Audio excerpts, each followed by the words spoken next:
Olá, que bom que você está conosco para ficar mais bem informado de tudo o que acontece na Justiça Federal da Primeira Região. Eu sou Adriana Dutra e é com imensa satisfação que trago para você uma edição em homenagem às mães que, assim como eu, lutam pela felicidade dos filhos, até mesmo na Justiça.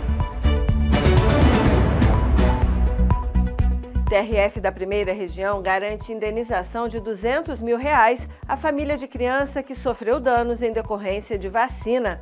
Histórias de mães e filhos que podem cuidar melhor uns dos outros graças a decisões da Justiça. Fique com a gente.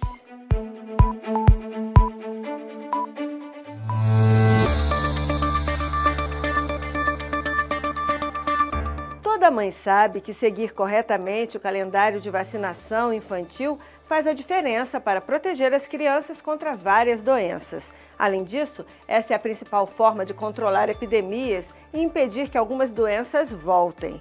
Por isso, é normal que os pais levem seus filhos para serem vacinados, mesmo sabendo que as vacinas podem provocar reações como dor, calor e vermelhidão no local da vacina, febre e diarreia, que, em geral, desaparecem em pouco tempo. Um quadro muito diferente do que ocorreu com Maria Cecília, que sofreu uma grave sequela pós-vacinal. Rafael Braga conversou com Elinete Silva, a mãe de Cecília, sobre a luta da família, inclusive na Justiça. Em Santa Rita, município localizado a 70 quilômetros de São Luís, no Maranhão, vive a pequena Maria Cecília. Ela teve sequelas após tomar doses das vacinas antipólio e tetravalente, que protege, ao mesmo tempo, contra difteria, coqueluche e tétano, de infecções graves causadas pelo vírus influenza tipo B.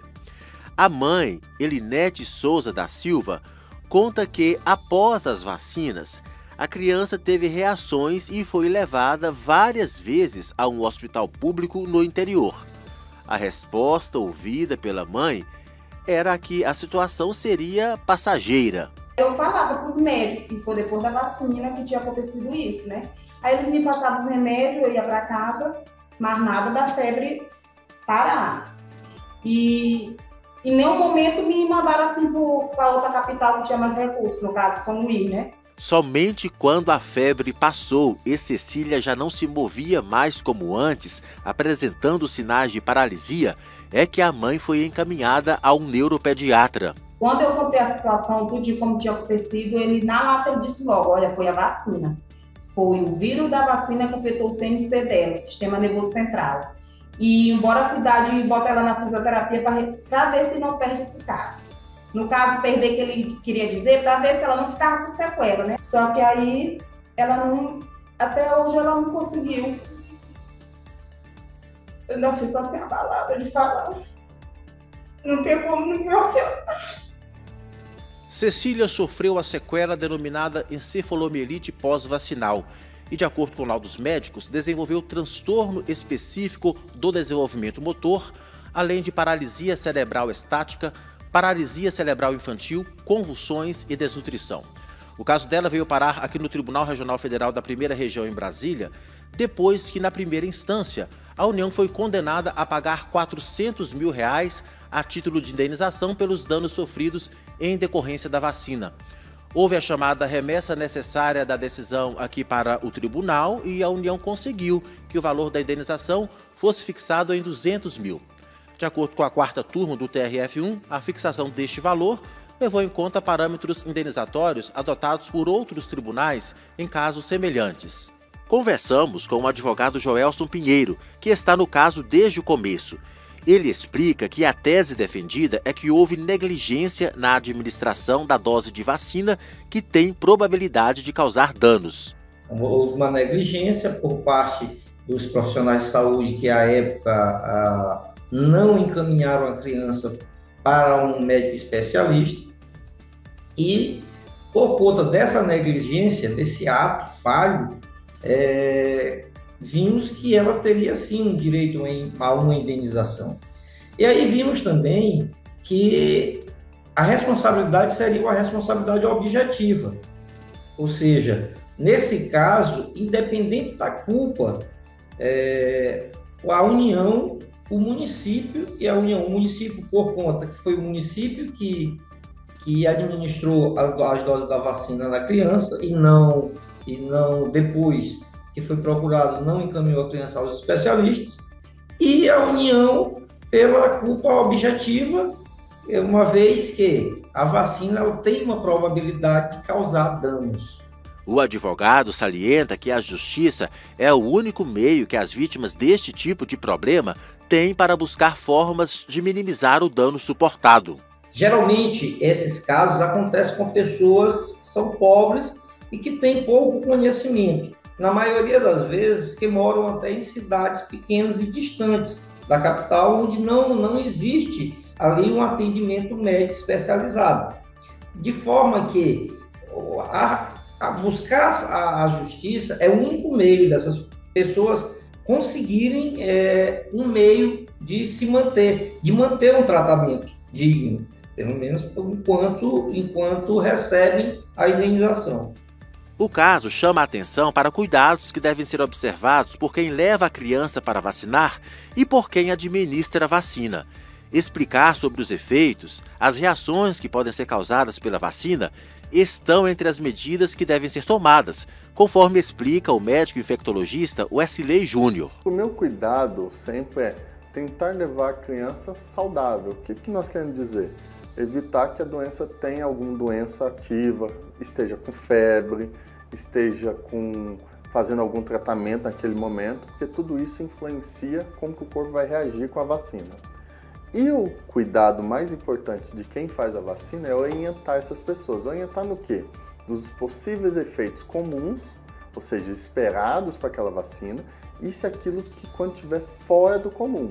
A gente sabe que a gente tem muitos momentos de falhas possíveis.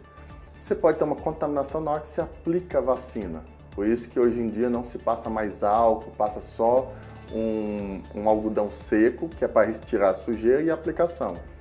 Orientar, não fazer compressa, não fazer aperto no local que toma a vacina, é uma das coisas mais comuns, porque isso vai inflamar e vai ficar vermelho, doloroso. E posteriormente explicar quais são os efeitos que a gente aceita para aquela vacina, mas aqueles que saem daquele contexto têm que procurar o quê? Uma assistência médica imediata. O especialista também ressalta que é importante notificar e acompanhar os casos de reações inesperadas. Tudo que ocorre com uma vacina que está fora do esperado é considerado um evento adverso. E aí vai ter uma pesquisa, vai ter uma investigação em cima disso. Para quê? Para saber se a causa foi do lote da vacina, foi uma intercorrência porque a pessoa não tinha uma certa imunidade, para a gente saber se o problema era da vacina, ou da pessoa, ou dos cuidados pós-vacina.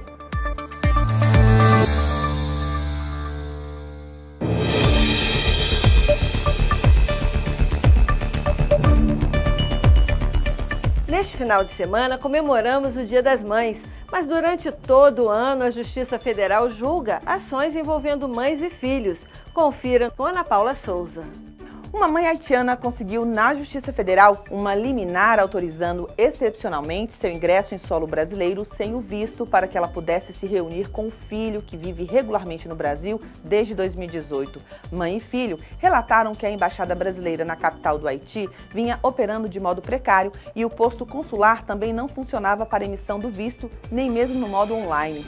Por isso, buscaram a autorização na Justiça. Ao considerar liminar, o juízo baseou-se especialmente no princípio da dignidade da pessoa humana e no direito dos estrangeiros à reunião familiar, consagrado na Convenção sobre os Direitos da Criança, promulgado no Brasil pela Lei de Imigração, que prevê a possibilidade de concessão do visto temporário para fins de reunião familiar. O TRF da Primeira Região converteu em domiciliar a prisão preventiva de um homem que conseguiu provar que a mãe, de 74 anos, sofre de Alzheimer com episódios depressivos e que depende exclusivamente dos cuidados dele. Pela decisão relatada pelo desembargador federal César Jataí, o réu vai aguardar a instrução do processo em casa, podendo se ausentar somente para comparecer em juízo. Ele foi proibido ainda de exercer atividades econômicas e financeiras que são objeto da investigação de lavagem de dinheiro e tráfico tráfico a qual foi submetido. Está proibido de falar com os outros investigados e teve que entregar o passaporte à justiça. O desembargador ressaltou que, como foi comprovado que o investigado é o responsável pelos cuidados da mãe, que sofre de grave doença mental, cabe ao judiciário considerar não só a situação do investigado, como também da mãe, que se encontra em situação de vulnerabilidade.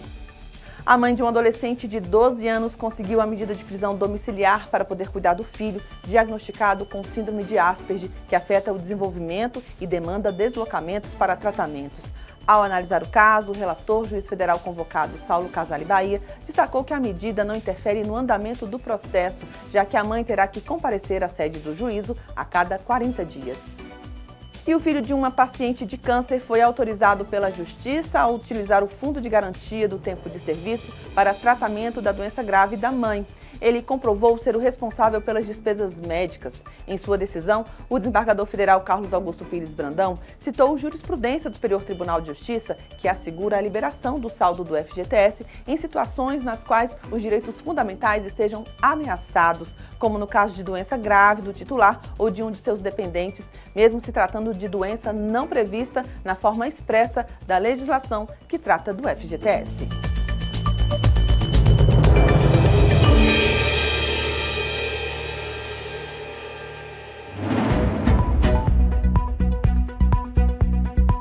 Eu sou Adriana Dutra e esse foi o Painel de Notícias, um programa produzido pela Assessoria de Comunicação Social do TRF da Primeira Região, com reportagens de Ana Paula Souza e Rafael Braga. Operação de áudio, Lucas Lima. Coordenação geral, Ivani Moraes. E você, ouvinte da Rádio Justiça, tenha uma excelente semana e a gente se encontra de novo aqui na próxima edição do Painel de Notícias. Até lá!